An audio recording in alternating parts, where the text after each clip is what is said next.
getting feedback from somewhere.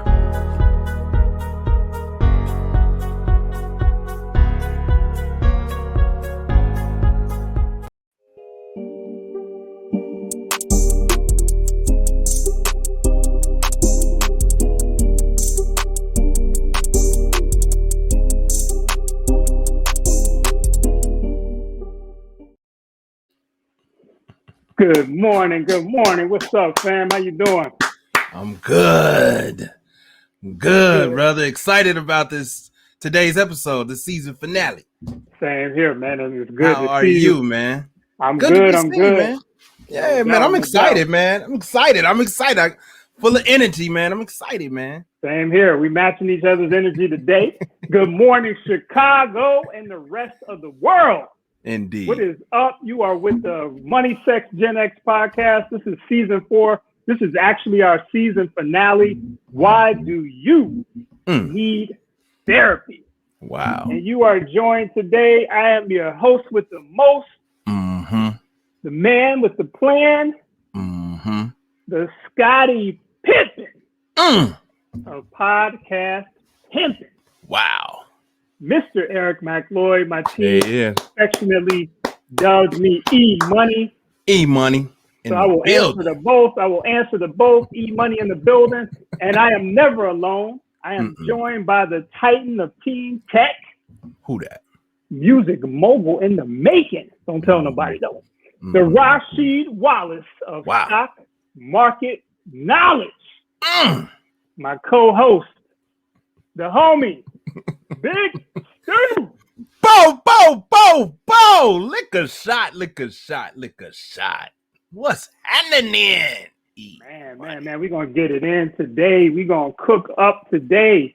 And if you're out there watching the season finale, if you like what MSG is cooking up, like, comment, share. As I started asking people recently, drop MSG 100 in the chat so we know you out there. You might not want to comment. Sometimes our chat gets real live. You might not want to comment, but drop one as MSG 100 in the chat so that we know you're out there. And hey, we did start, and this is from Big Stu, we started making the transition over to YouTube. So go over to our YouTube channel. All you got to do is type in Money, Sex, Gen X and subscribe or sub, as the young people say, sub our channel. Sub Money, Sex, Gen X. That's good. That was good, man. Great job, man. Yes. Like that. Yeah, man. So today, Big Stu, we're talking about therapy. And as we always do, we're going to drill down. We're going to get deep into the subject. And we do have an illustrious guest. Wow. Brother Mark. Before we bring on our guest, I'm sorry. Okay. I think I'm doing this right. Am I not doing this right? Did we talk about the merch or no? Is that not? You know what? We reorganized. We switched it. We're sorry. Keep going. No. That's on me. I dropped the pass. Come on, Mark. It's okay. It's all right. So, man. Brother Mark, can you bring out our illustrious guest today? Yes. Dr. Roxann Sheppard-Samuel. Man, we have a wonderful guest today. We have Dr. Roxann Sheppard-Samuel. Now, Doctor, I'm going to give the corporate sort of bio, and then I want you to tell the people who you really are. You can get a little deeper. But here's the corporate bio. So we got Dr. Roxann Sheppard-Samuel. Man, this queen is an author. She's an adjunct professor. She has a long list of accomplishments. She's a CEO, a field instructor. This is something that jumped out at me. She's an active member of her community, super important. She's a member of the church. She's a part of a sorority. Can you tell us again, shout out your sorority? Yes, Zeta Phi Beta Sorority Incorporated. Yes. Wow. She's a licensed clinical social worker, so that's why we wanted to have this particular conversation with her today. 20 years of mental health experience. She actually has her own practice, which is called Passion to Purpose Consulting LLC, and it has a very clear focus mental health and wellness. The practice is located in Queens, New York. Wow, this queen has a lot to be proud of, but she is also a mother of 2 young men. Love to talk a little more about them. She's a woman of Caribbean descent. She's also a first-generation college student. And something that jumped out at me, Big Stu, when I was reading this, is that the doctor is actually, she studied internationally at the University of Ghana in West Africa. Wow. That's phenomenal. Welcome, Yeah, Dr. Roxann Sheppard-Samuel. Welcome. Thank you. And I just wanted, in the pregame, we were even talking, and she is an avid. Well, I don't want to put words in your mouth, but you know who 50 Cent is, right? So you listen to some sort of hip hop. You got a little hip hop thing going on top of all of that. So thank you, Roxann, Dr. Roxann Sheppard-Samuel, for joining us. Yes, thank you. Thank you for having me. It's a pleasure. That's the corporate bio. Who are you? Like, tell us a little more. Okay, so who am I? Basically, I was born in the Caribbean, in Antigua. And when I came to America, I was probably around 6 or 7 years old. Was put into second grade twice because of my dialect. They couldn't understand me. And then my parents moved in the middle of the school year. So they put me back in the second grade for a second time. Nonetheless, I graduated from high school at 17. Went on to college. I went to SUNY Brockport, upstate, and had the opportunity to study abroad. I then left, came back to New York City, lived in Brooklyn for some time. And from there, I went into foster care and adoption. I worked with the Juvenile Justice Department with young kids who were being incarcerated, a lot of gang involvement. And from that point, my journey led me to also working with trauma victims from World Trade Center. So any survivors and surviving families. Let's see. And then from that point on, I went to work in an inpatient psych hospital as a social worker, regular line social worker working with adolescents, child and adolescence department. So these kids were anywhere from 5 to 17 years old. They were admitted. So I provided, therapy services and everything, discharge planning for them. Then I was promoted to the associate director position at that facility, working with the adult population. So the adult population includes just regular adult and geriatrics. So men, women, no difference. Went to work at a health insurance company. So that's how I was able to meet a lot of fabulous people and trained licensed clinical social workers, licensed master social workers on best practices, as well as just knowing how to identify symptoms that require inpatient, outpatient, and various levels of care. Let's see. So, and then from that point, I went back to the hospital as a request and was the director. And I oversaw 3 departments, which were the social work department, the therapeutic department, as well as the education department. And I stayed in that position for quite a few years, and then left and started my own practice and got my doctorate. So I'm a recent grad. Congratulations. So, and that's what it is. And to be, quite frank, I grew up in a poor community, in Queens. So my community, we called it Pop City, also known as Bricktown. So a lot of drugs, a lot of crime, a lot of fights. I was a fighter, believe it or not. So that's just what it is. And this is who I am. You weren't going for it, huh? Yeah, no. I love meeting people. I like meeting people who used to fight. I used to fight a lot when I was younger, and people look at me and it's hard for them to believe. But it's like some people, like I was one of those kids, like you couldn't say anything to me, and you definitely couldn't touch me. We fight out the gate. You know what I mean? Like, but you look at me now, you're like, you wasn't fighting nobody. But yeah, so I like to meet other fellow ex-fighters. Hey, yo, let's before we go too much further in, our second guest has joined us, and let's bring his introduction in, and then let him get a chance to kind of introduce himself. Let's get acquainted, and then let's really start to dig into some of what we're here to talk about today. So absolutely, let's get it in. There he is, Fonz the therapist. Good afternoon. Good afternoon. Where you on the East Coast, West Coast, Midwest? Where you at? I'm over here on the East Coast. I'm right outside of Philadelphia. There he is. Okay. That's what I'm talking about. We got Philly in the building. Philly in the building. That's what I like. I love Philly, man. Love Philly. So what I'm gonna do is I'm gonna read your bio, and then we're gonna ask you to introduce yourself. We have Eric McLeod E-Money is the host, and then Dr. Roxann Sheppard is our other guest. So let's get into it. So Alphonso, Fonz the therapist, is a Black male licensed therapist, speaker, and author. He has clients all over the country. He's the vice president of Brightside Counseling.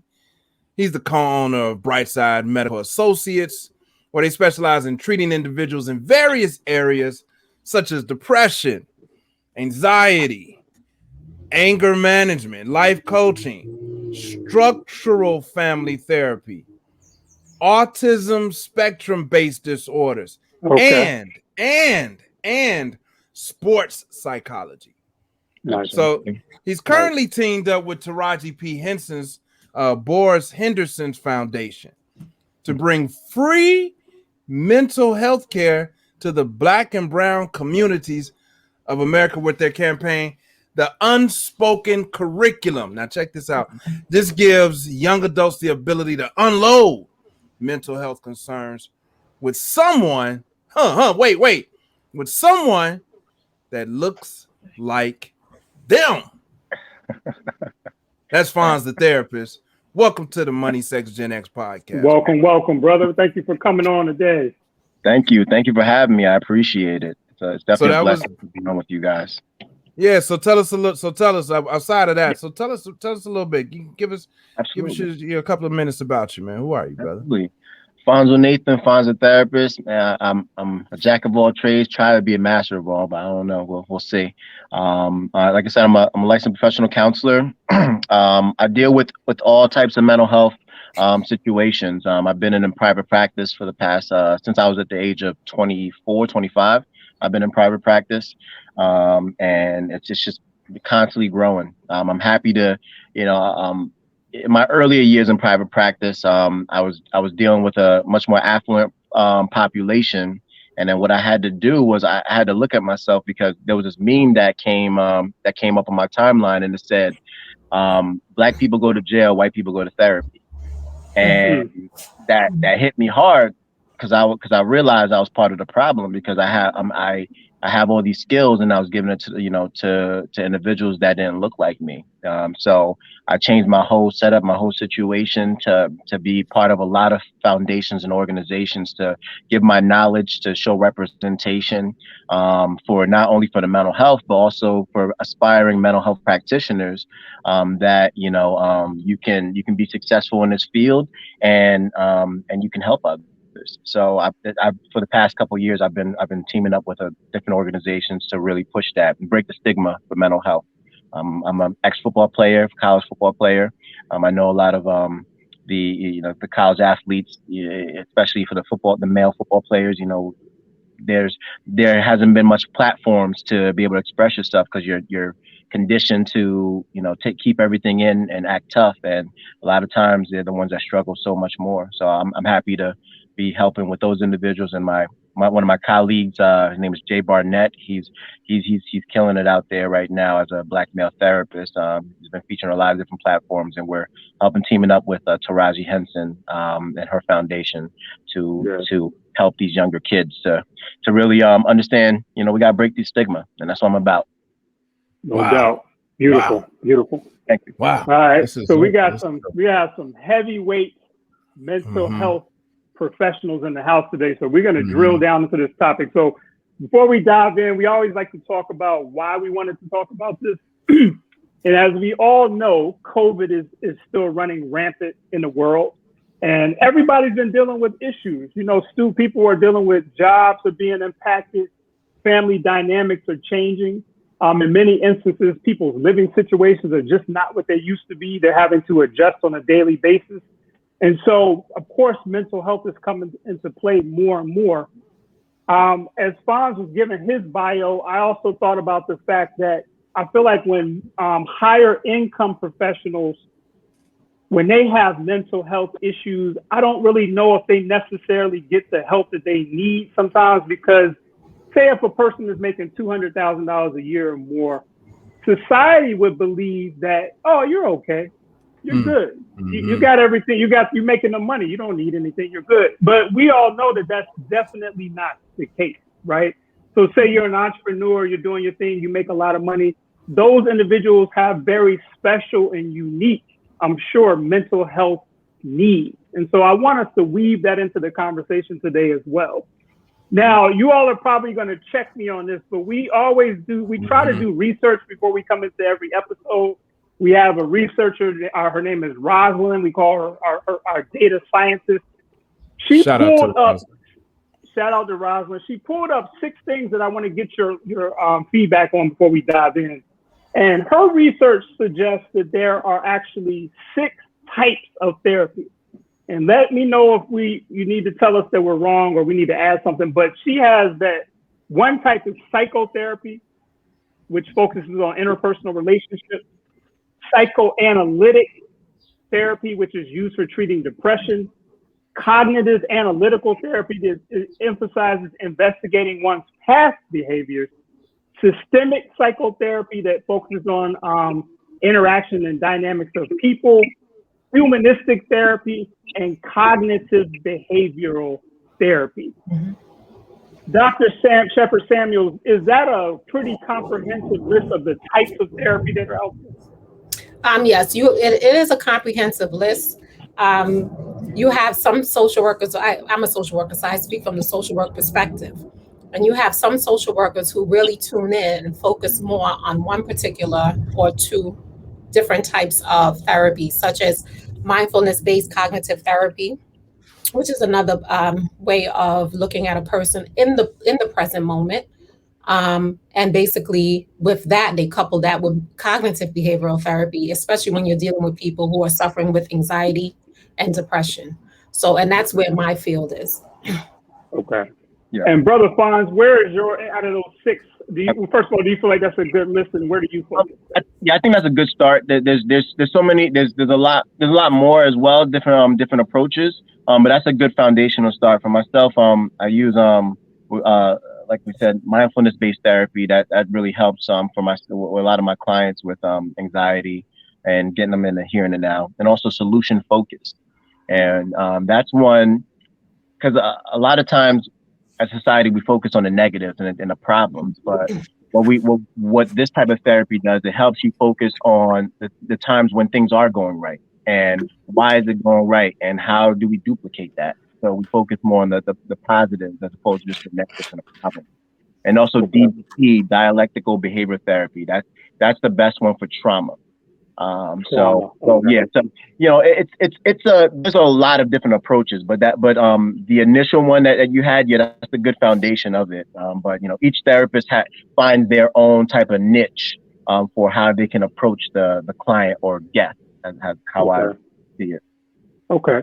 Now we always, Big Stu here, my co-host, sometimes he'll give us a moment of disclosure.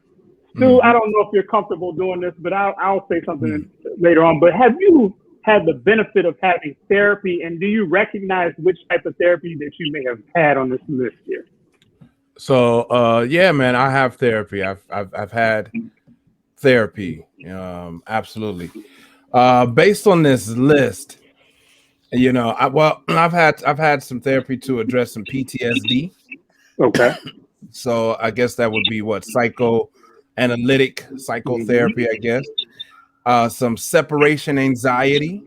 Okay. I've had therapy for. and continue to have. I'm in some family therapy right now, you know. So yeah, that's the extent of my involvement with therapy. Oh, and of course, I'm with I'm doing some personal group development therapy with Black Men Heal. So I'm involved in that kind of group Black therapy, Black men specific therapy. Yeah. Okay. Yeah. What does that look like? How does that work? The group Black therapy. Well, not even so much the fact that it's Black, which is powerful, but like, how does group therapy even work, though? I think it's phenomenal. So right now it's happening virtually in over Zoom, but it could also happen. I could see it easily happening in person. But just to bring in a bunch of brothers, a bunch of people that have the same interest and in a safe space to share without judgment, and to hear from people like Fonz, the therapist, Black men that look like them, Black women that look like them, share insights, share.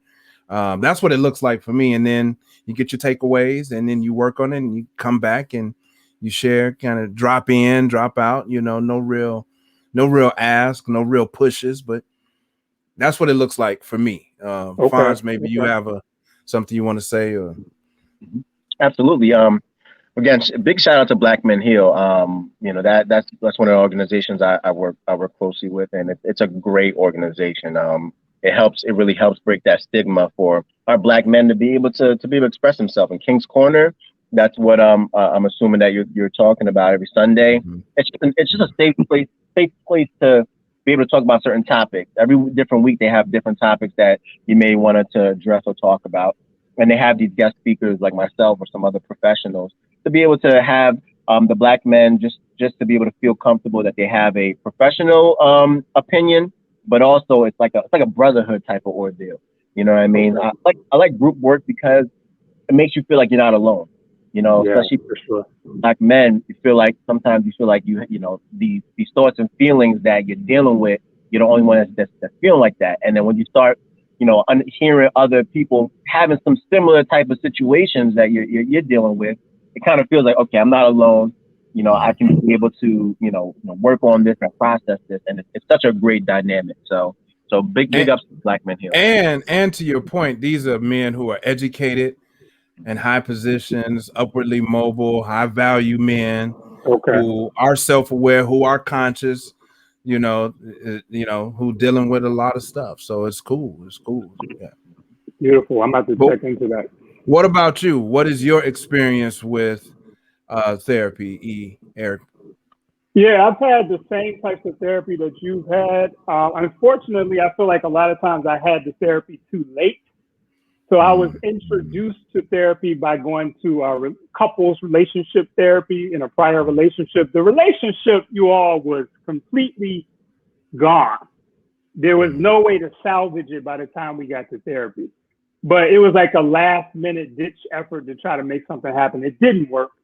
But after that, once I was clear that relationship was over, I started meeting with that same therapist one-on-one.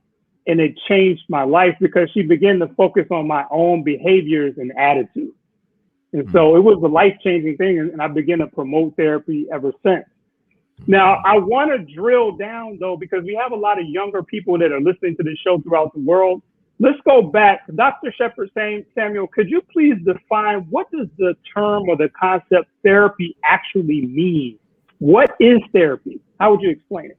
Yes, I will explain therapy as the opportunity to go and express any concerns that you have. I think in society, especially when you look at a textbook, and the textbook defines therapy one way, I want people to understand that if you're having any problems in your home, in your marriage, at work, it doesn't really matter exactly what that problem is. It's an open space, a safe space for you to actually be able to get an unbiased opinion, not even an opinion, someone who's unbiased to really sit and listen to you and to help you work through whatever problems it is that you're bringing to the table. It gives you a different perspective. It allows you to look at things differently. And what I'll do is I will go into cognitive behavioral therapy because that's where my specialty is. And that's really talking about, you know, how you think. You know, that therapist is sitting there and basically analyzing your thoughts, what's coming out of your mouth, What are you saying? Okay. How does that relate to how do you feel? You know, so if you think one way, you're going to start to feel a certain way about how you're thinking. Definitely. Then you're going to behave according to that feeling. And Okay. as you know, feelings change from minutes, seconds, hour to hour, right? Definitely. So we should not operate on our feelings. Right. Okay. So when you come to therapy, what is therapy? Therapy is a safe space for you to really unload whatever it is that you have in your head, what's going on. And like, you know, I want people to understand that sometimes years and years of holding on to a lot of stuff does not free up that space in the mind for you to start to think clearly about what's happening in the here and now. Because sometimes when we go through a lot of things in our lives, we're still thinking about that stuff, yet we're still trying to process what's happening now. And then now we're also we're looking in the future. So we just want to make you understand that, get the stuff out of your head so you can actually focus on what's happening right now. No doubt. My therapist, when I began to do the individual therapy, an exercise that she had me do was to count the ceiling tiles in the room, the tiles on the top of it. And before that, I didn't even know that I wasn't in the moment. I thought I was absolutely in the moment. And once I started counting, I'm like, oh, you're not in the moment. And so once she was able to, like you're saying, once she was able to bring me into the moment, that's when the magic started happening. Because Eric was in the moment. Now, Fonz, sir, I wanted to ask you, so Dr. Roxann Samuel said that she defined what therapy is.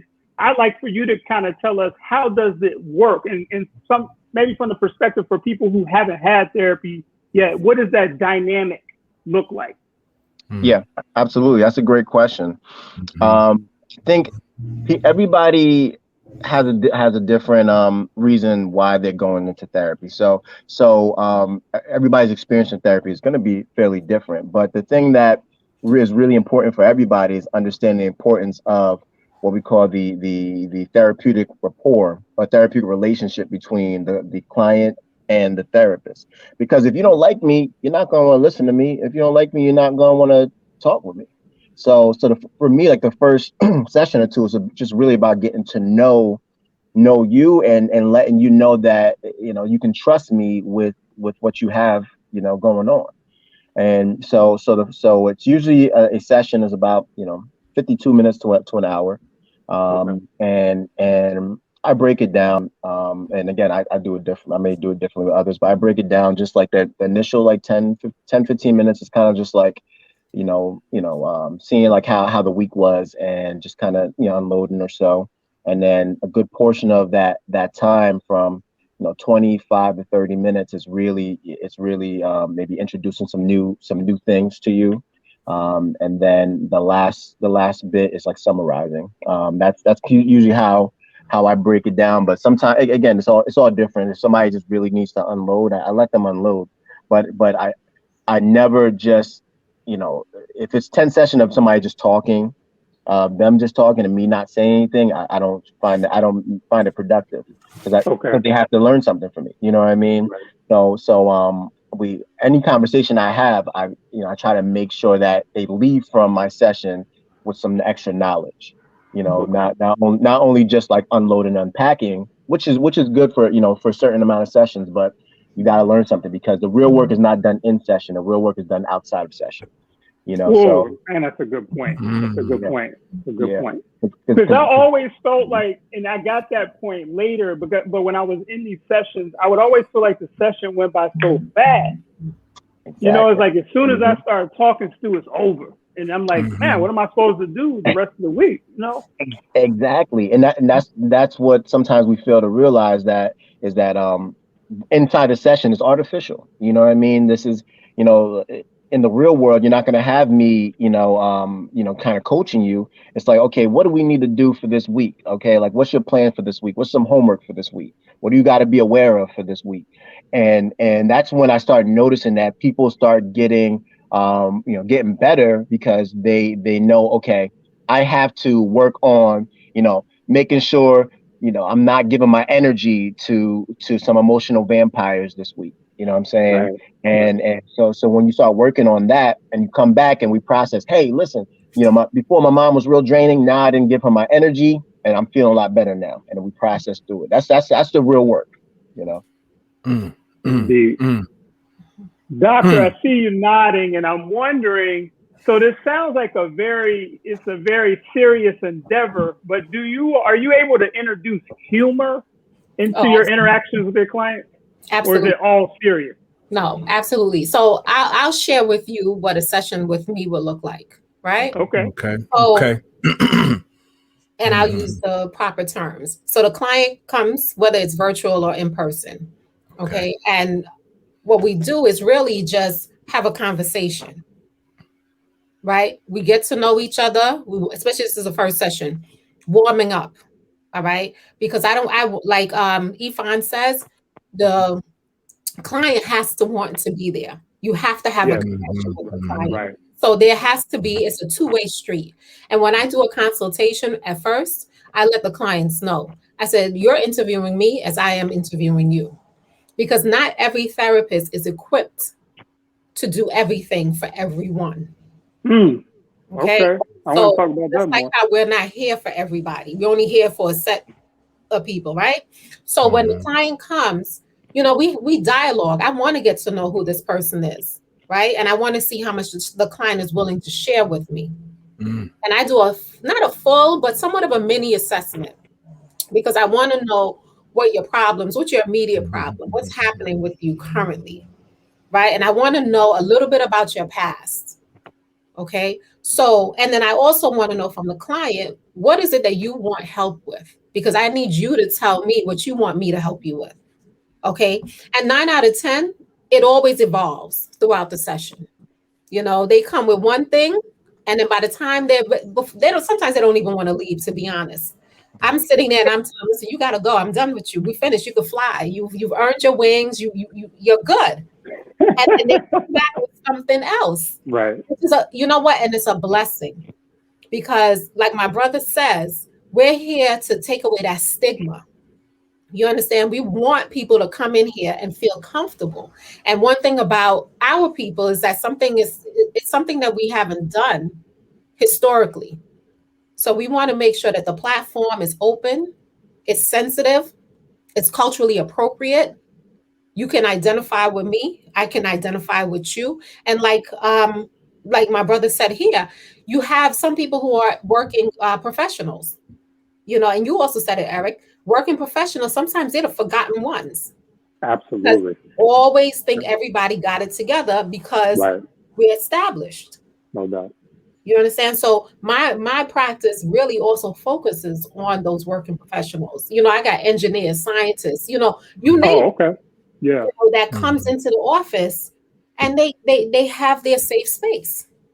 Okay. I have a question if I can jump in here. So let's talk about one of the things I hear stigmas, stereotypes is, I hear people say, you a certain age, you're supposed to know certain things, right? But there's certain things you're supposed to know, or, you're a certain age, you still operate or act like the mind, like you're 20 some years old, or like you're a teenager. Like what is the expectation for someone who seeking therapy to get over something from their past? How do you process that? Great question. Yeah, that's definitely a good question. I think everybody has a different timeline, and I think everybody, trying to get someone to get over, something that's been plaguing them for 15 years. It's not going to happen overnight. You know what I mean? So I don't push people to hurry up and get over things, because we don't really, you don't really get over certain situations. You learn how to deal with them. You know what I mean? So you have to look at it in that aspect of what you're trying to teach these individuals. And everybody comes into therapy in different levels, different times, and different situations. So there may be somebody that that's like a 12-year-old that's dealing with some certain situations. So we have to I have to do like 6-7 years of unraveling. somebody that's 50 years old, I have to do like maybe 40 years of unraveling. So it's going to take some time on the healing and process. And so, it is about the buy-in, you know, the more bought in you are, the more likely you're going to see even more progress. Yeah, that makes a lot of sense. Yeah. One thing that I keep thinking about as you all are dropping these jewels, and let me let the people know where we are. This is the Money, Sex, Gen X podcast. You are rocking with us on our season finale today. This is this is season 4, episode number 7. Big Stu, I can't believe we made it this far, but this is we made it. The finale. We're going to drop season 5 in a couple of months, but we're very, very happy to be here with 2 heavyweights in the mental health game.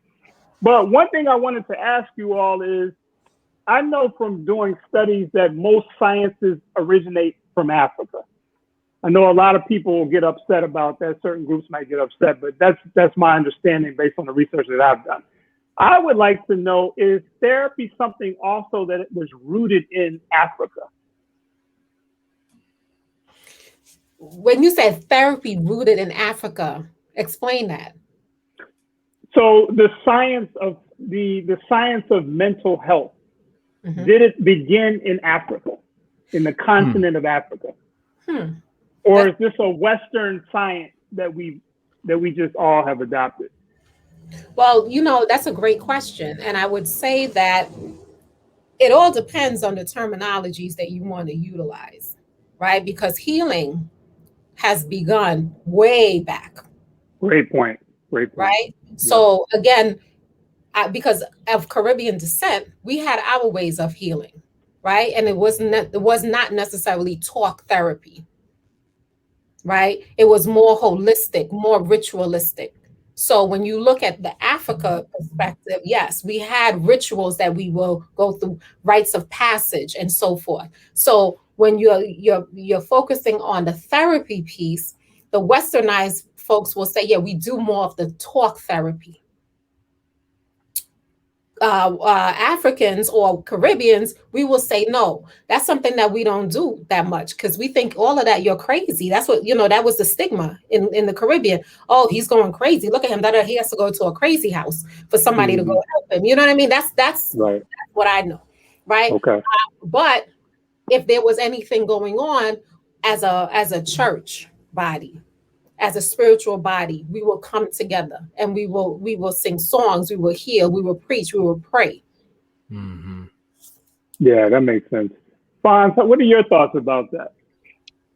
Yeah, I mean, that's a really good question. I definitely agree with Dr. Sheppard-Samuel. I think it's all about, you know, the perspective and the context of like we said, with healing. We've always had healers. I think the words and terminology is more westernized, like with psychology and all these other, you know, big name words. But to, you know, helping like as a community, helping out each other.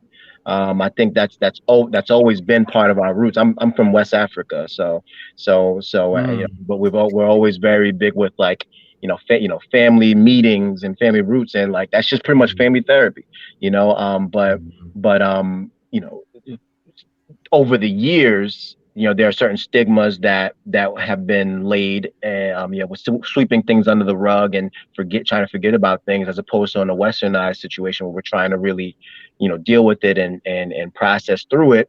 So I think it started, you know, for obviously everything started with us, you know, back in the day. But I think, you know, as time goes on, it's been sharpened throughout time to go with the times, you know. So because, you know, now there's this thing called Maslow's hierarchy of needs, right? And the basic needs is like, yeah, it's just like, you know, food, shelter, security. When you don't have that, you can't really talk about things that's going on in your mind, because, you know, you have your basic needs you have to work on. They tried, you know, in Liberia, you know, years ago, we had a civil war, and after the civil war, they tried to give, you know, mental health help for a lot of these people, but they were like, okay, you know, yes, I'm sad, but can you give me some food?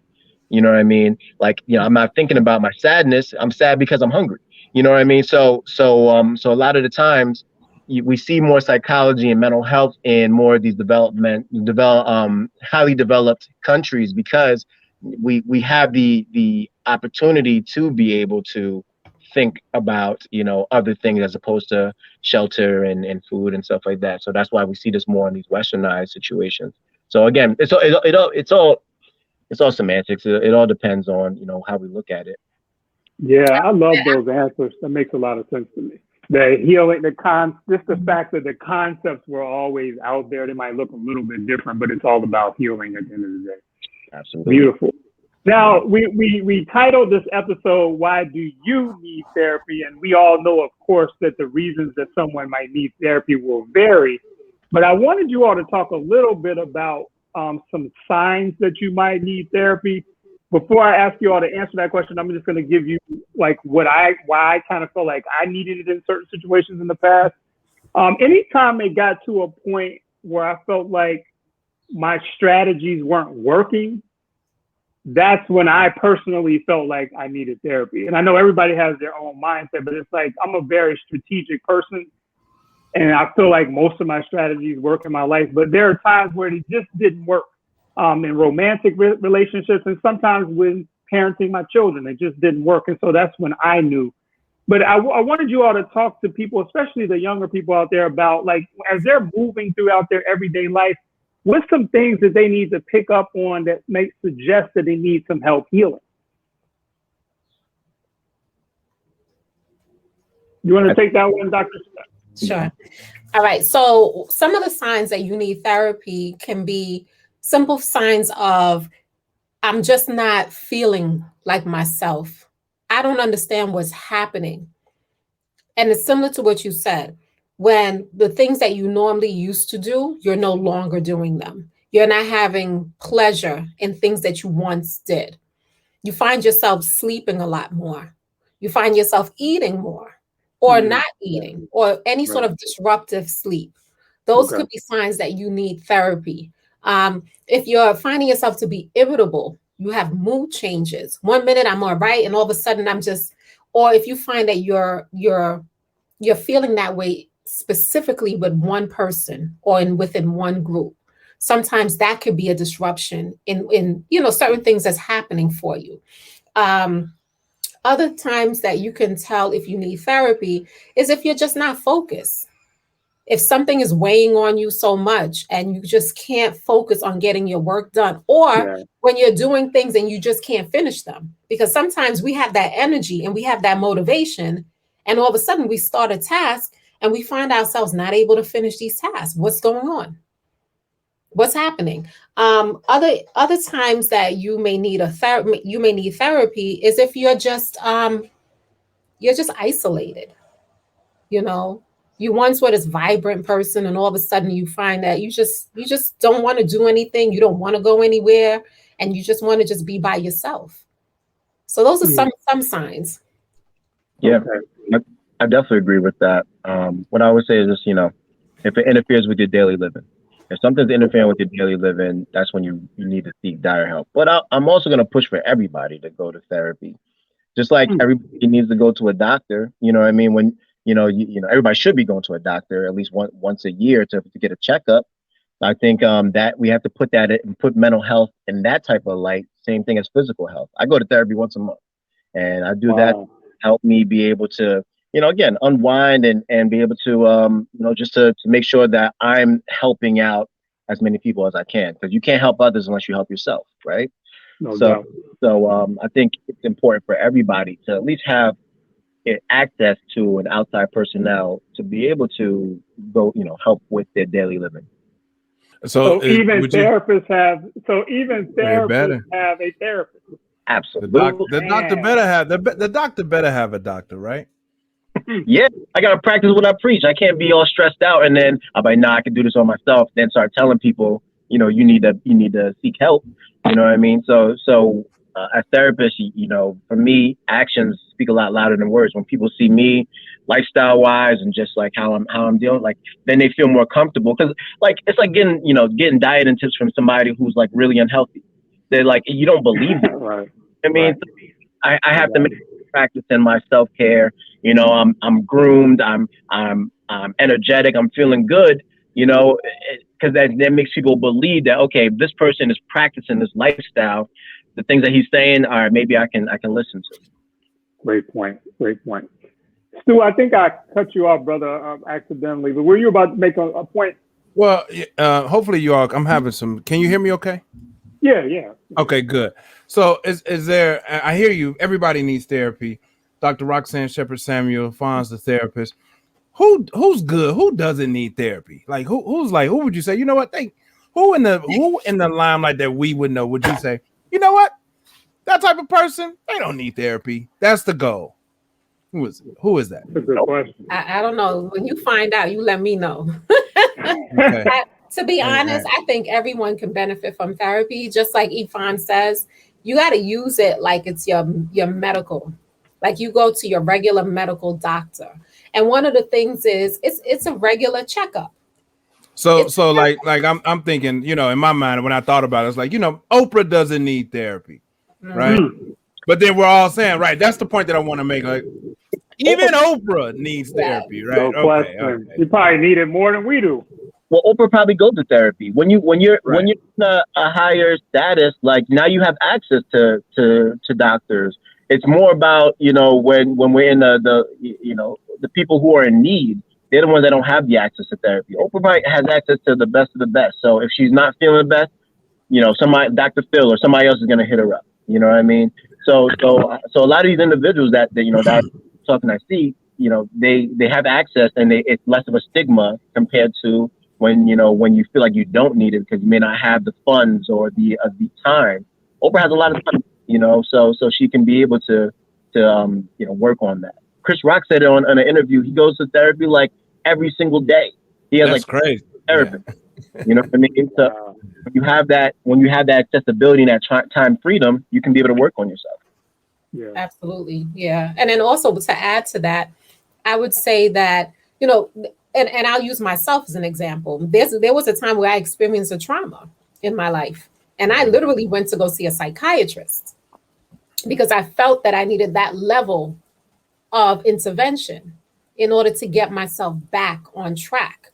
And these things one of the things that I want folks to understand when it comes to therapy, it's not long lasting. And it doesn't have to be long lasting. Right. Therapy could be short term and it could also be long term. You can come in and see your therapist for a couple of weeks and feel like, okay, you know what? I got my problem resolved or I'm able to function with whatever it is that I have. And then leave, come back maybe a year or two and say, listen, something else came up and the tools that I learned is just not working for me. Right. So I just want to share that as well. And when you, Big Stu, when you mentioned like Oprah, I mean, like Tahaji mentioned about seeing therapists, so we do. And a lot more of the stars of those people that are, affluent, they're now sharing their experiences, which is wonderful. Yeah. And one last thing.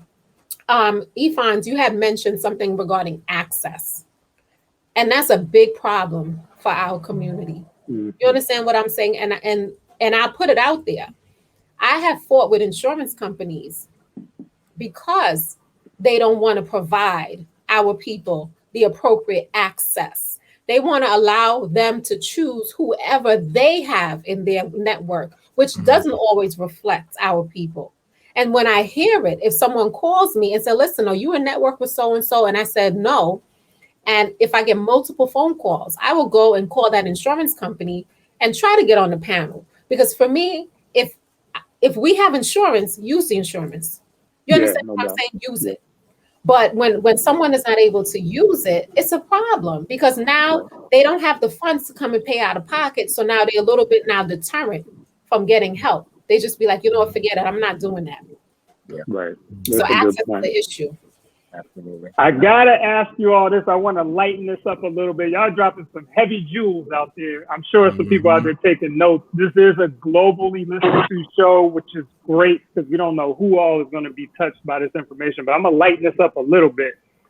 Most of the professionals that I deal with, many of them, including myself, when you're just hanging out with your friends and family, just trying to relax.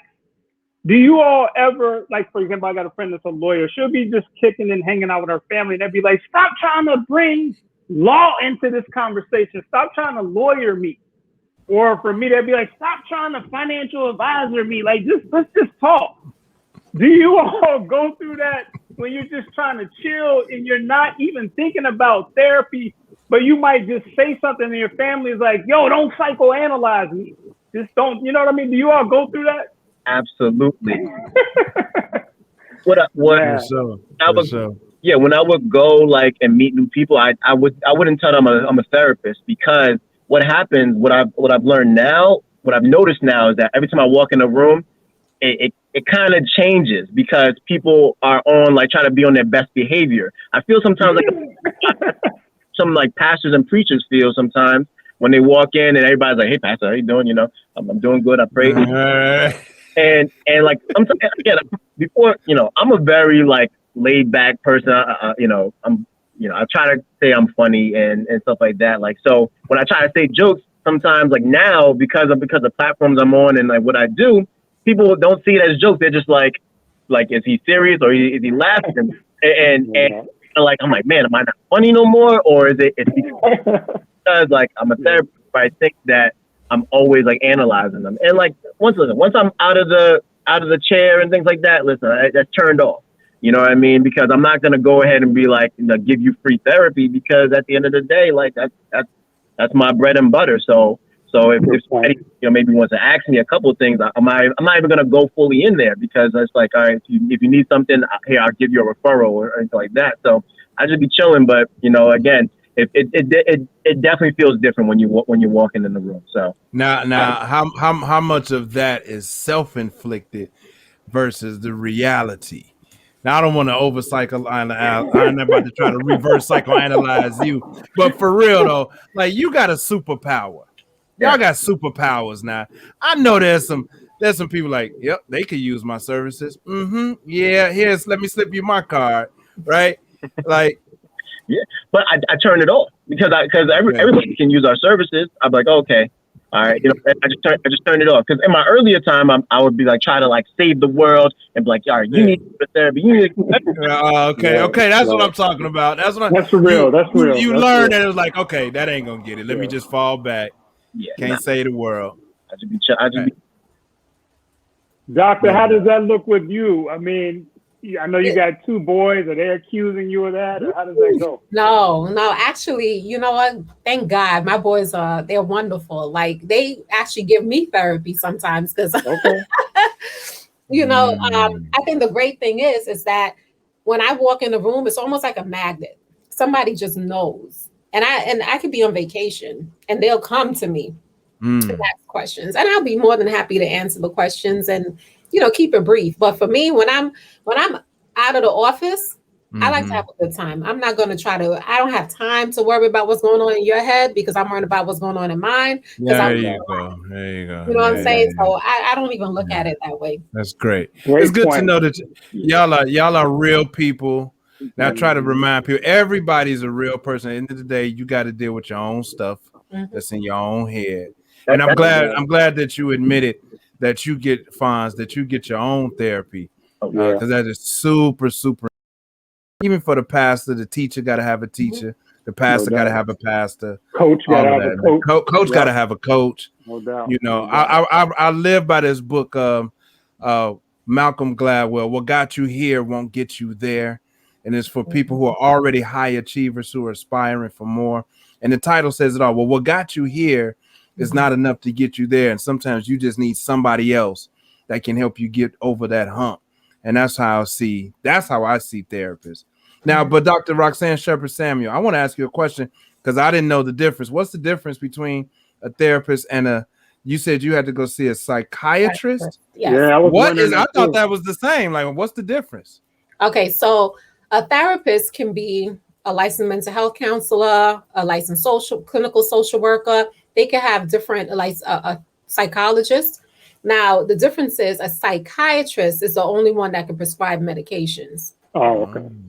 Okay. So there was a moment in my life where I had a serious injury, a trauma, and it just consumed my entire life. So I went to a psychiatrist and I spoke to the psychiatrist, and, you know, based on our conversation, you know, I was just recommended to just see a therapist, work through it. And I have my own therapist that I go and I see every 2 weeks.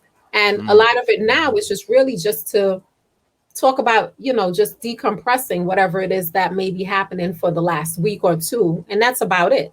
And I share that to let everyone in the audience know that we all need help, regardless if we have these titles, if we have these degrees, we're still people, we're still human beings. We still, for those of us who are spiritual, we still worship a God or energy or whatever you worship.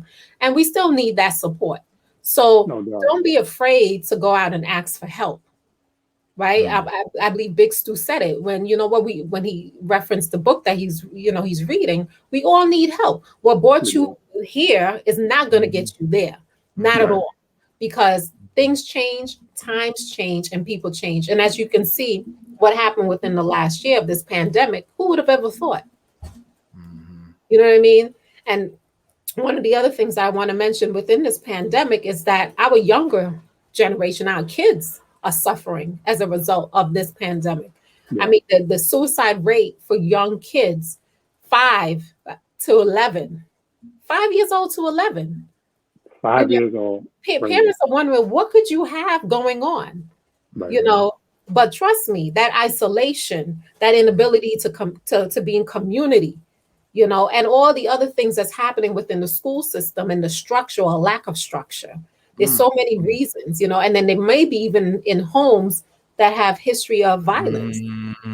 So we want to really look out for our children and even ourselves, the Gen X population, Yeah,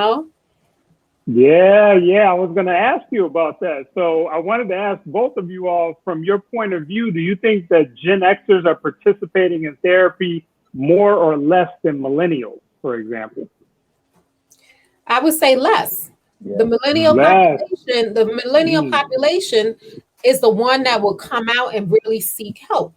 I feel like Gen X, we're still stuck in that era where it's kind of like, we just got to get it done. There's too much going on. I don't have the time. I don't have the patience. I don't have the money. I don't have the resources. I'm just trying to stay above water.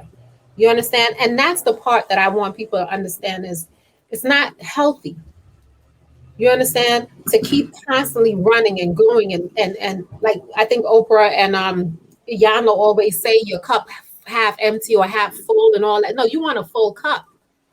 Right? So, but when you're giving, and that's what we do as Gen X, we give to our time, we give our resources, we give. And it depletes us sometimes. But we have to get to that point to say that, you know what, I need to see somebody, I need to live and not just exist.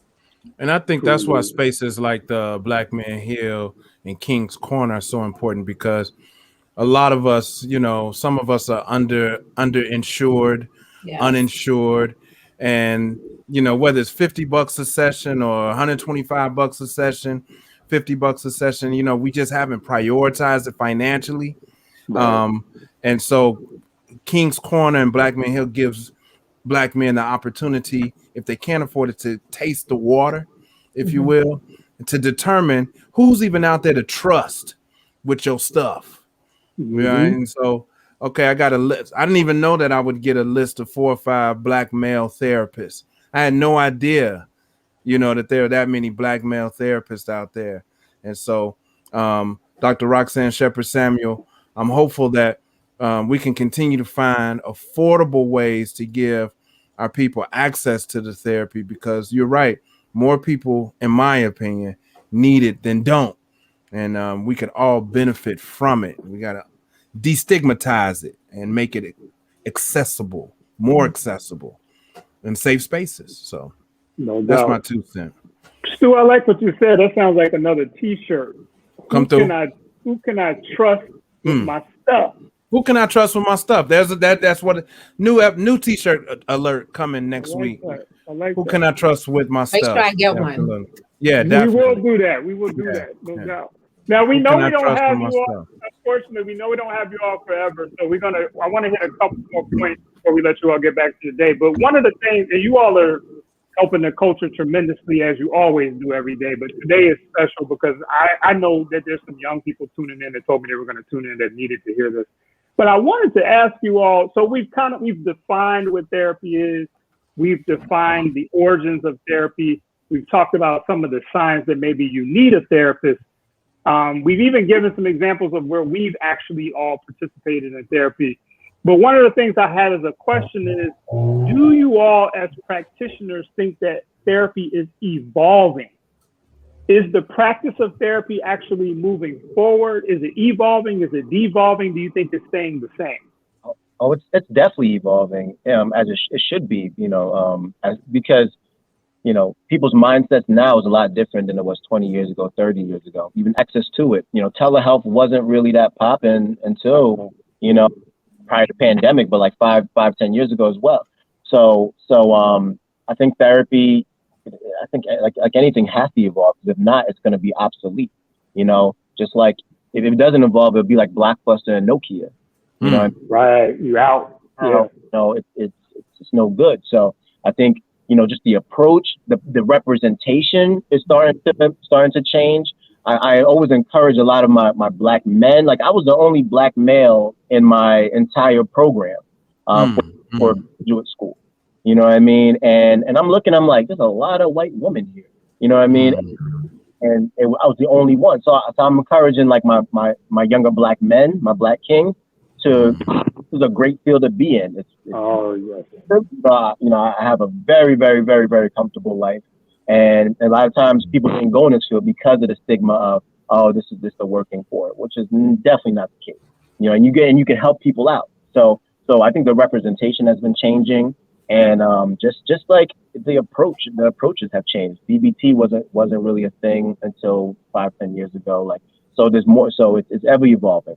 To answer that. I like how you brought up the fact that, we can start considering going into mental health. Like if you go to law school or B school or stuff like that, people will always give you a suggested path. Doctor, if somebody's out there watching this and they're thinking about becoming a mental health professional, what's a path that they may be able to take to get to that point? I would tell them to be a social worker. I'm sorry. Social worker, okay. I'm a social worker. So okay. You go through your bachelor's program and you can study anything. I have a bachelor's degree in psychology and African American studies. And then you move on and get your master's in social work. You take your licensing exam. You get supervised for, your 3,000 hours. And then you become a licensed clinical social worker where you can now have your own private practice. And for me, just like Yvonne says, is like, I'm a SIPI certified in supervisor. I supervise interns from the master's level schools. Okay. And basically I teach them how to engage, how to do therapy, how to do treatment plans, how to prescribe a diagnosis. Because that's one thing within my field that not all social workers are able to do, is that I'm able to give a diagnosis. So I can tell if you have anxiety disorder, generalized anxiety disorder, if you're, schizophrenic or whatever the case might be. So I encourage our people of color to get into the social work field. And I encourage them to continue on. One of the things that I've noticed is that when we get into the field, up until that LMSW level, it's a challenge for Black people to get beyond that. It's a challenge for us to get those 3,000 hours, because in order to get those 3,000 hours, you have to have a qualified person who's willing to sign off on your paperwork. And oftentimes we go into some of these fields and the person who's supervising us don't have the credential. So you kind of get stuck. Right. And again, when we look at all the different, structures that are out there, it kind of blocks us, and we need more of us. I encourage everybody, get whatever, if it's a licensed mental health counseling degree, go get it. Be the best of the best, be the top of the top, because you can do it. You can do it. Sure. Piggyback off of that, I want to encourage to look into what we call a psychiatric nurse practitioner. Yeah. Okay. So a psychiatric nurse practitioner can also prescribe medication, management. So anybody who may be in a nursing field and may be interested in psychology, it's another route you can do, and it's really good money. I mean, I have a medical practice, and I employ about 4 psychiatric nurse practitioners, and two doctors. The doctors are way more expensive, and so a lot of the nurse practitioners are the ones that are getting the work, and that's a growing field that you're going to start seeing in these next 5 to 10 years, because psychiatrists are very hard to find and they're very expensive. So a lot of people have been looking towards looking to get med management from a nurse practitioner. So, why are the psychiatrists so hard to find? Because the graduate school, they only accept a certain amount of psychiatry in their medical program, and it wasn't until recently where mental health was really respected. It wasn't until these past couple of years where people wanted to go into mental health. So we'll see a rise in that probably in the next 10 years. But for right now, if you want to get into the mental health field a lot quicker and also make really good money, people have been going in that type of route. Myself and my partner, we wrote a book on just how to successfully navigate a private practice. Representation for those fields, I highly suggest. Okay. Wow. Well, we're rounding home base here. I got to get this in though before we let you go. Every week I have something that we call Eric's burning question. And this week is no different. I have a question. If you feel like it's too controversial, we respect that you might say, I will pass on that. But my burning question this week, you all, is this. So, Doctor, you said that you have a Caribbean background. Brother Fonz, you said that you have a West African background. My burning question is, do African Americans have different overall mental health issues and needs than you would see of someone from a Caribbean or African background, or is it just people are people? Are there any variations there? So say I'm from Jamaica or I'm from Haiti or somewhere, do I typically have other... You talking about some predispositions? Predispositions or just unique sort of needs that maybe the African American might not have, or vice versa. Say, I think me and Stu are both straight up African Americans, for example, but because we've been here our whole life, do we have a different psychological profile than somebody who came here from Haiti 10 years ago? Is that a thing or is it not? I'm just wondering. Yeah, I mean, I definitely believe so. It's more of a cultural situation, because for Black Americans, looking back, a lot of the history is lost. So a lot of the history, only began with slavery. So and it wasn't until recently where we're trying to find our roots and everything like that. But the cultural competency is definitely different because I know from me, my family came over from West Africa, so our customs were a lot more different. In that aspect, a lot more. We knew that we had a place back home. You know what I mean? So a lot of felt fortunate part for Black Americans. They're they didn't see a lot of their places from back home. It wasn't until 23andMe where you can kind of really look at that. But that roots that a lot of us have. It's okay, I can be identify for my family hundreds and hundreds of years ago, thousands of years ago. I know where I came from, and it can kind of put just a different type of belongingness. You know what I mean? So the mindset is different, and then that aspect. And it wasn't until in reality, it wasn't until until Black Panther came out where it was cool to be African, and that's the reality. Dr. Roxann, let Dr. Roxann, you studied African American. She studied African American studies. Is it African studies or African American studies? African and African American studies. African American. You studied this. I'm interested on your Fonz. Thank you. I appreciate your insights. Great answer. I'm also interested to hear from Doctor who kind of studied this. What's your take on it? Are there some predispositions, some variables, some nuances based on just where you're from? Absolutely. I mean, culture plays a significant role in our everyday lives. And when you look at where a person was born, where a person was raised, that is going to be something that's ingrained in them as they move or transition from place to place. Because now they get acculturated wherever they are. So now it's a fusion of these two cultures. And now you're thinking about, okay, back home, this is what we do. We don't think about these things. We just push through. Here is different because now it's something that's open. It's something that's discussed. It's something that's talked about. So let me get involved in this. Let me see which angle I'm going to use. And for the person who is from either the Caribbean or from Africa, sometimes that could be a tug of war because you don't know which way to go. Should I go and see therapy? Well, what are my family going to think? What are people going to say about me? You understand? So I would definitely say that the culture has a lot to do with it. And I do feel that people who are from the Caribbean or from Africa do look at therapy a lot differently than people who are here in America.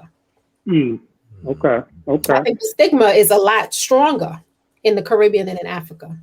Okay. Now, I noticed you all's initial reaction when I asked that question. Is that something that you all have discussed publicly before? Is anybody, you've talked about that before? Okay. So it's not something that you haven't talked about. Doctor, have you talked about that publicly before?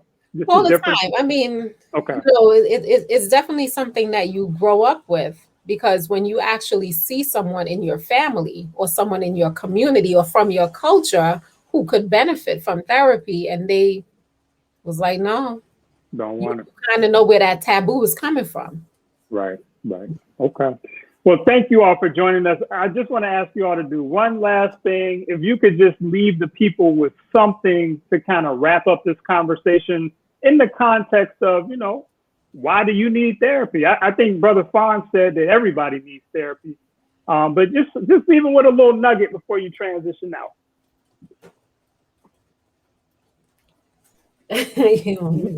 Doctor, you want ladies first? You want to do ladies first? All right. What I would say is it's not okay just to be okay. We want to be the best that we can be. What I would say is anytime you're feeling any sort of discomfort and you feel like there's something going on, especially when you can't talk to friends and family, just reach out to a therapist. Find a therapist of color if that's who you're more if you feel more connected to. Therapy is for everyone, as it was mentioned, and don't be shy. We are here for you. We want you to come out. We want you to live your best life. The whole saying, live your best life. And we want you to get a lot of things that's on your chest off your chest. And that's what I would say. Seek out a therapist and we're here for you. And for those people who are entering into the field, come on over and become therapists, become social workers, because there's over 1 million people, and 1 million Black people who have now sought out therapy. 1 million. Okay. And I know Big Stu is going to get me if I don't do this, but could you let us know where the people can reach you on your various digital platforms? How can they get in contact? Yes. So I can be reached on Instagram at Passion to Purpose, PASSIONTO Purpose 16. And email, I can be reached at Passion to Purpose 16. Actually, my website is passiontopurpose16.com. So passiontopurpose16.com. Okay. All right. Thank you, Queen. Brother, can you give us your final thoughts? Absolutely. I usually do final thoughts with in quotes, so my one quote for people trying to go into this field is the meaning of life is to find your gift, but the purpose of life is to give that gift away. That's from Pablo Picasso. And so if you know that you're a healer and you want to help people, this may be this is the field for you. And so don't block God's blessing, the blessing that He gave you. And then for the people that that should be going to therapy, you have to realize that a smart man learns from his own mistakes, but a wise man learns from the mistakes of others.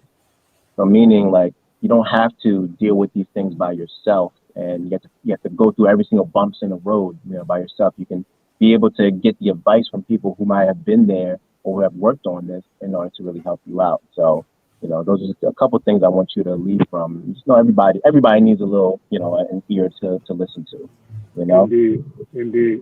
And where can the people connect with you in the digital world? Absolutely. You can hit me up on the gram or Instagram at Fonz the Therapist, Clubhouse at Fonz Therapy, TikTok, Fonz the Therapist. Just Google Alphonso Nathan, Brightside Counseling, Black Men Heal, Boris Henson Foundation, anything like that. You guys can reach me, and I'm always available to give out some free gems and just to help people, navigate where they need to be. Absolutely. All right.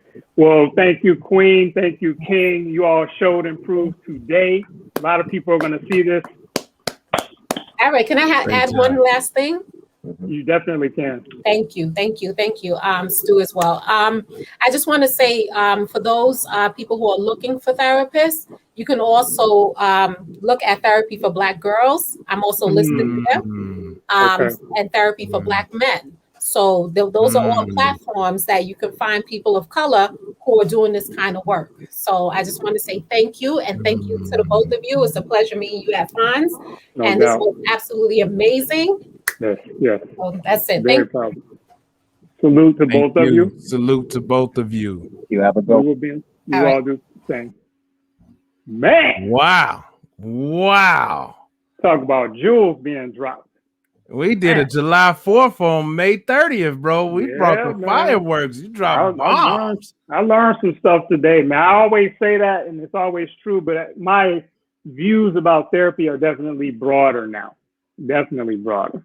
Wow, no man. Wow, this is it was a smooth conversation, man. It wasn't judgmental.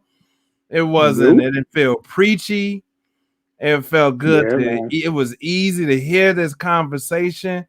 It was very, very informative. I can't believe time is up. Like, I could have kept listening. Like, it was great questions. Great questions. Yep. It's beautiful. But I'm sure that I love when people No, go ahead. No, I was saying I love when people are cold at what they do. You can sense when people are really, really good at what they do because they're just very humble. You know what I mean? Their whole thing is like, we're good at this, but we want to give back. I would give you several different platforms to get up with me. I just really like that. It's inspiring. That was good stuff, man. You want to go back and let's do a comment check? Yeah, I was wondering what was going on in the chat. Oh man, we had a lot of great stuff. Mike Tyler just said, "Great session." Run through it for us, Mark. Run through. Let's even the old ones. Let's go through them. I hope we can get Mike on the show at some point too, man. And thank you for sharing, Fonz. Mike, that's an open invitation to you. Betty says, "Way to go, Dr. Samuel." Nadir Muhammad, shout out to E. Fonz. It's not E. Fonz, it was the @sim. Mike Tyler, initial conditions is calculus, would say variables. I think that was around the conversation that you asked, does where you come from make a difference? Yep. Great interview, Betty said. Great question, Mike Tyler. Survival mode, Mike Tyler. Great interview. I'm enjoying this. Great interaction today. You can't save the world, right? Access to is very important, right? You got to practice what you preach. Self-actualization. Yeah, man. Yeah, rites of passage, semantics. Yeah, man. Yeah, what's up, man? And you know what? I gotta do this, same tactics, brother.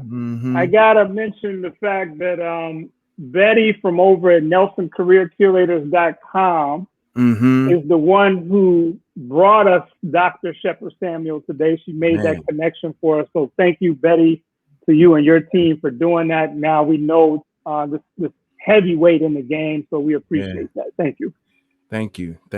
Great show. The chat was popping today, so that's good. That's good. NelsonCareerCurators.com if you need some executive coaching.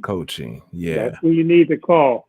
She's the professional career coach therapist. Absolutely. Every coach needs a coach, and she's there to coach the coach. There you go. So, Stu, I think we got a raffle that we need to talk about and some merch.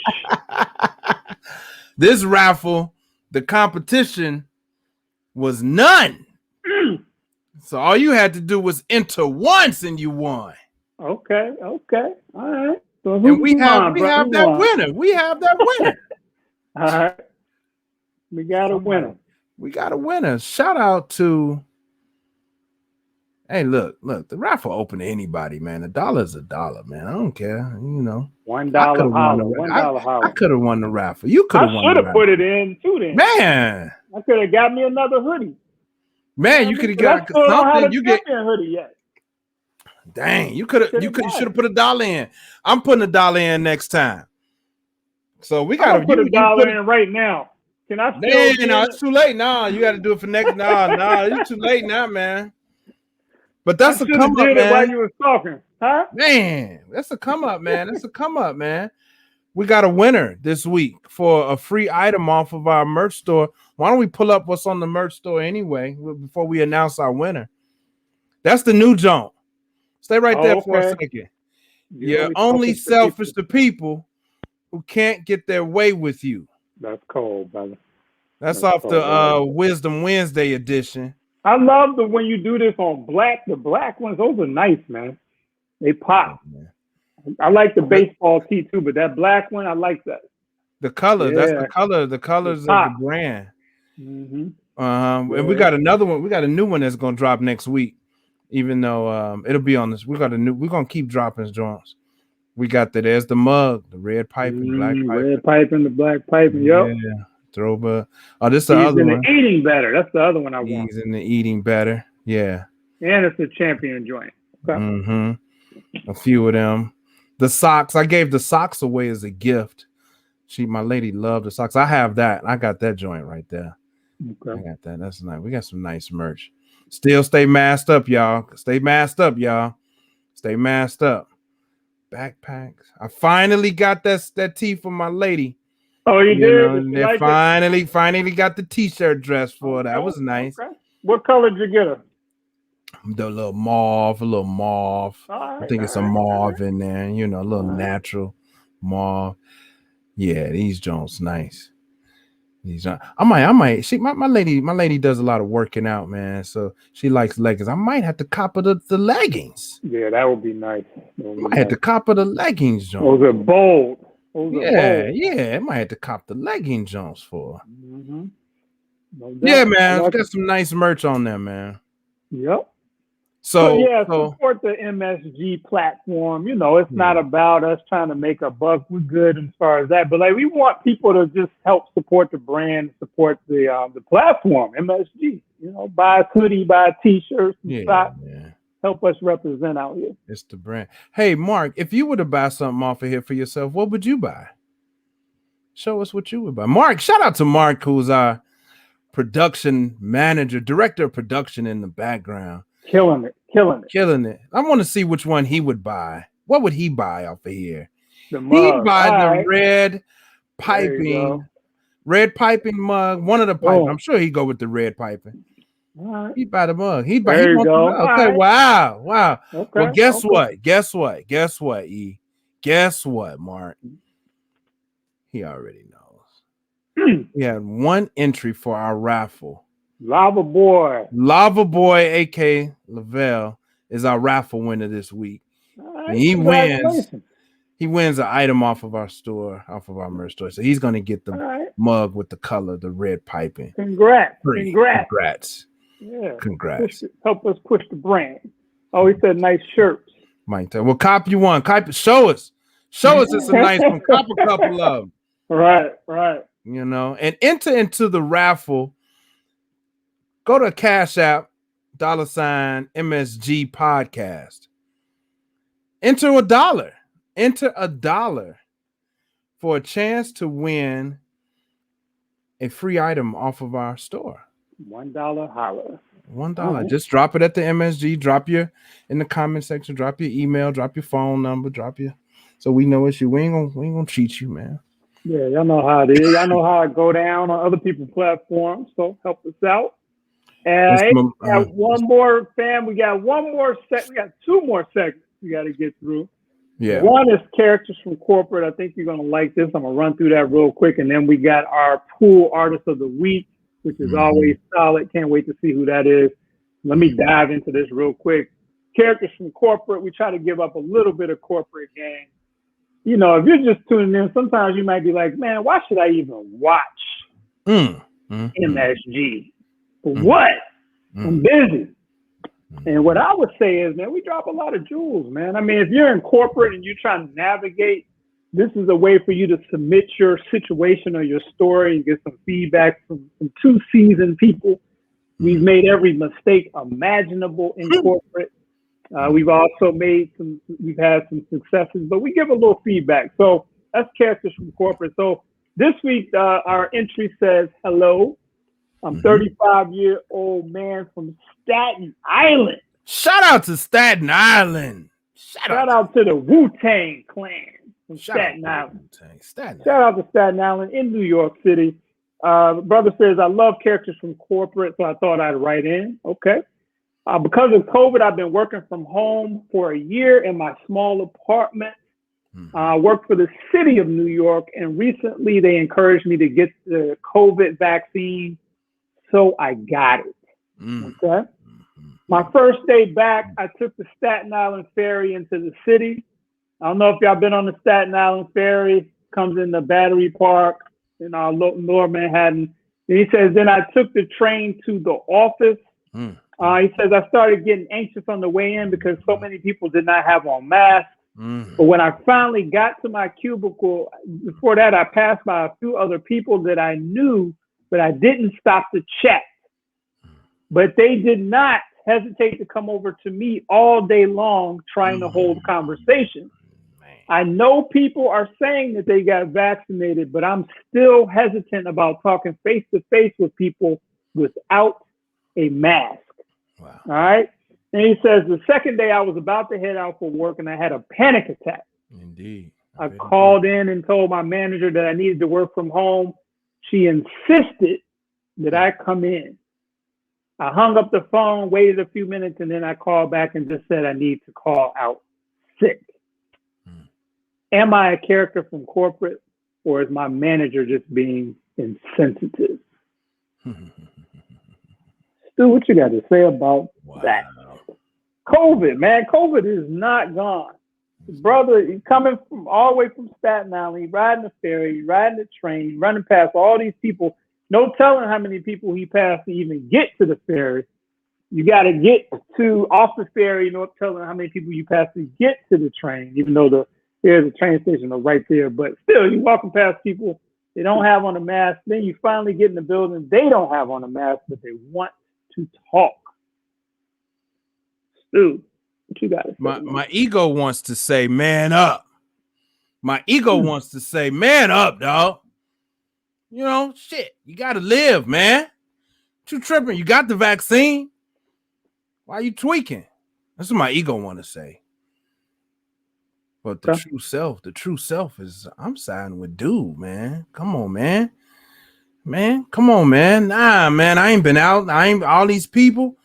I'm surprised he made it day one. He made it the whole day.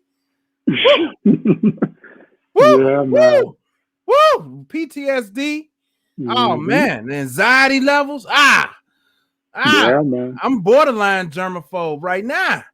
Yeah, you know, man. my people be my family will tease me that I got OCD right now. So I feel you, bro. I'm out there. I want to man up. I want to, but I'm like, man, I ain't been out. I've just been around my family. I ain't really been around even my people, you know, and it's just close family. And then day two, so he made it through day one. And he was gonna hat up and go in for day two. Anxiety, man. Anxiety got in his head. You know, I can't do it. Look, E, let me tell you this short story, man. Yesterday I went out for the first time. I went out in a social setting, the most ultimate social setting that you can imagine. I went out with a group of people for dinner. The first time since that I've been out to a group of people with dinner since 2020, January of 2020. Yeah. And yesterday was the first day that I went and met a group of people that I didn't know and haven't seen ever before, except one person that I haven't seen in 20 years. Oh, wow. And so I manned up. I'm like, okay, push through. Bro, I got that. I was itching. I was like, woo! Some people had on masks, some people didn't. I was just like, whoa, whoa, whoa, whoa.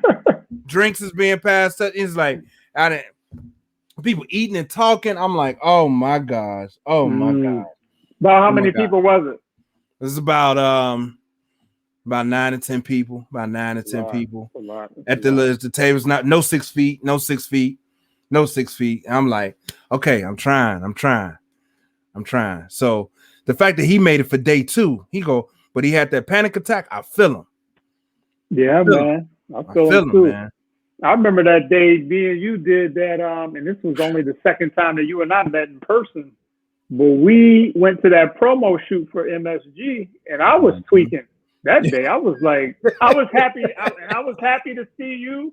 I was happy to see our PR team, but inside I was just like, man, I was afraid. You know what I'm saying? I'm like, man, I hope I don't infect my family and all kind of stuff. So I get it. And then we bring in new lives into the world. Yeah, man. You know, and I get different level of responsibility. So you talk about protecting them. You don't want to bring nothing back to the crib. No doubt. No, man, dude is not a character from corporate. I want to say, forget that job. Forget that job, man. Yeah, man. I mean, and the other thing I was going to say is, hey, you know, just because they don't have a mask on, if you do feel like you do have to go to work at some point, you can keep your mask on. Yeah. You know, that might help a little bit. I know it doesn't help as much if everybody's not masked up, but you can wear your mask. So. Bro, if you get COVID, you know what they're going to do? Find somebody to fill your job, brother. They're going to, you know. Yeah. It's like, we're sorry to hear it. I would be sorry to hear it, but you know what? Let me call you back. Somebody's calling your line. I gotta answer this phone. Hey man, to that point, you know what? I read this. I don't know if it was a credible news source. I can't remember, but some article was saying that the federal government has stated that the employers, they can mandate that you get the vaccine. They can say you got to get it. So that means if they're going to mandate that you got to get the vaccine, they're basically saying you got to come back in the office. That's the next logical step, right? Why would I have you get vaccinated just to stay at home? So if that's true, we're about to see a major shift in society if employers can say you must be vaccinated to stay employed at this company. Then they're going to say you need to come back to work, just like with this gentleman. So it's something to think about. Who's policing it? Who's policing whether or not? Do I have privacy? Where's the privacy? Do I have to disclose publicly with you that I've been? So now we got health requirements to work, which I'm not saying you got to go to school. You know, maybe this is the right thing. You know. No, you're right, man. I read an article about that too, fam. It was saying that there's some inherent privacy issues that's going to be coming up. Because my thing is too, just because you say you got vaccinated doesn't mean you actually did. Like, everybody's going to say they've been vaccinated, especially if they don't want to wear the mask anyway. So how do you show and prove? And then at that point, there's a privacy issue. If I got to show you a card or something saying I've been vaccinated, isn't that a privacy breach at that point? You know, otherwise, but I feel like it's coming to that, because how would you know if somebody really was vaccinated other than their word? So we're in an interesting world right now, interesting environment. It's going to be interesting to see how this plays out. You're not a character. You're not a character. Keep yourself safe. Continue to keep yourself safe. Please do, brother. Yeah. All right, so that was characters from corporate this week. That was an interesting, thought-provoking one, and I think we got a pool artist. I can't wait to hear who that is. Yeah, man. Go to musicspool.com. All right. A lot of great music. We've got a live event coming up June 17th at the Promontory, by the way. Oh, really? Okay. Yeah. Capacity is only 60 people. You got to be masked up. Okay. You know. Tell us more. What kind of event? It's open mic featuring 2 live artists from Pool. Okay. Wells, Mattingly, and O Plus the Prince. Okay. It's right before Juneteenth. It's shout out to my man Herman Joseph Rome, H2O, who is producing the event on behalf of Pool and with his company, nice. So Well Productions. And he's also an artist, but he's really big on these live performances. So he's really, really encouraging Pool to open up and have these live performances again. Okay. Give artists a chance to hit back to the stage. So it's our second live event of 2021. Pool will be bringing more live events. This is an exclusive event. It's at the Promontory, and there's only a capacity of 60 people. We'll stream it as well. Okay. But if you're interested in getting out and you're in the Chicagoland area, you want to go to Hyde Park, Thursday, June 17th. Doors open at 7. You can sign up if you got the talent. You want to get on the open mic. Check it out. Thursday, June 7th. You know, there's June 17th. Thursday, June 17th. I'm sorry, June 17th. Yeah. Okay. And that's musicspool.com. Now, I see one of your artists a lot heavy. I see this guy a lot. He's on your platform, and he's been on the show a lot. We play his songs. Gino Pacino. Love him. I see him all the time now. He's coming up. I don't know if it's an algorithm thing, but I see him a lot. I really like his work. I like it. Yeah. And, part of success is when you say you like his work, you like his, I like his work ethic and his consistency. Okay. And those are 2 amazing ingredients for guaranteed success. Having a great work ethic and consistently putting out quality product. Which Gino does. So, he's doing his thing, man. Shout out to him. Thank you, sir. Yeah. So, man, we're gonna listen to it's a therapy Sunday. Pool Artist of the Week. I'm gonna share the screen in just a second here. Okay. While you're doing that, if you're tuning in, we do have a free download this week. 7 reasons that you might need a therapist. So go download that and take a look and see what's going on with that. I think that would be a great resource for people. Okay. All right. Free download. Check it out. We're going to listen to H2O. He's got 7 tracks on here. And the song we're going to listen to today is Oh Man. And so here we go. Oh Man by H2O, Pool Artist of the Week. Let's go.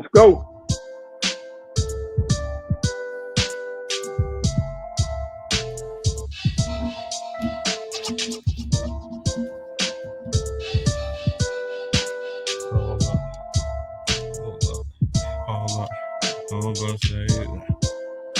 Yeah. Whatever I say. Yeah.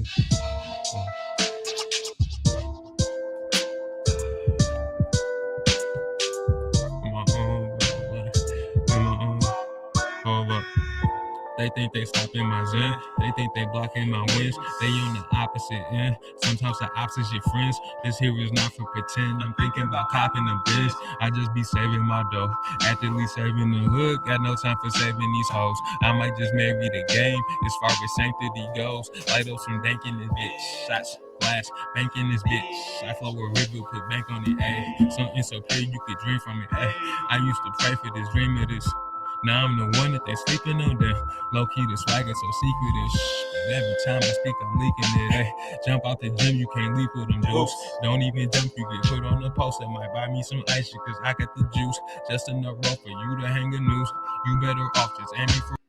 You gotta, how I like to leave you hanging. You got to go catch the rest of that on the platform, brother. What happened, E? What happened, E? You muted. Oh, bring that back. Yeah, that reminds me of a Tribe. I don't know why it made me think about Tribe. That's a great reminder then, man. Yeah, that's that vibe, man. Chill Sunday. Nice. I was imagining myself driving down Lakeshore Drive. North or south, approaching the buildings and the lake, sun, moon roof back, arm out the window, in my Range Rover, you know what I'm saying? driving down Lakeshore Drive, bumping that. Right. You know what I'm Yeah, saying? man. I'm feeling that. I Yeah. almost started freestyling, man. Damn, man. I really did. I'm like, man, okay. Yeah, that's what's up. Great H2O. artist. Yeah, H2O. check them out. Well, all right, man. It's been another banger. I mean, we definitely explored this topic of therapy today. I learned some stuff. I think you did too. Most importantly, like a lot of younger people, or maybe it's the older people that really, the older people seem like they need it maybe more in our age group. As they said, the millennials are getting help.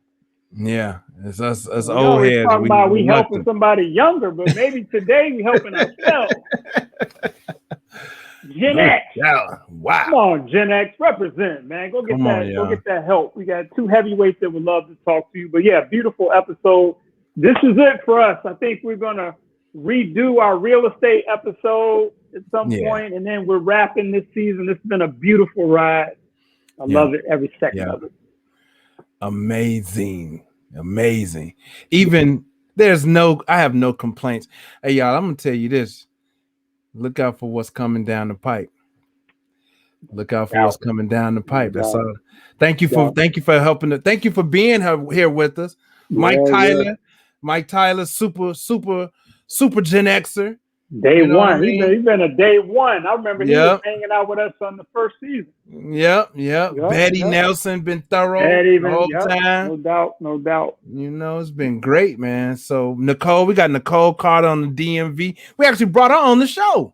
She's so plugged in. That was a good one. She dropped some jewels on the relationship tip. What's up, Nicole? Yeah, that was good. That was good. Good season. We just getting started. We cooking up, but our best meals have not been presented yet. We are cooking up. Season 5 is gonna be ridiculous, man. I can't wait.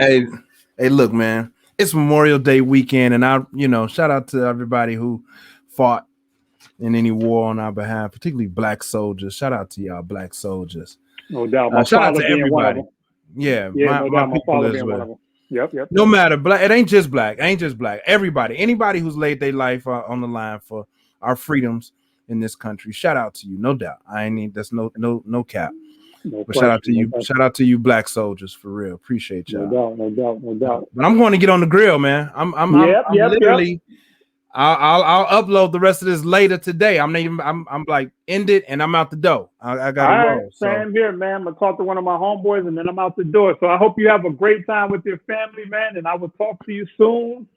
MSG people will holler at you next week or week after that. When we doing that makeup one, man? We'll talk about that. But no, we're gonna talk about that offline.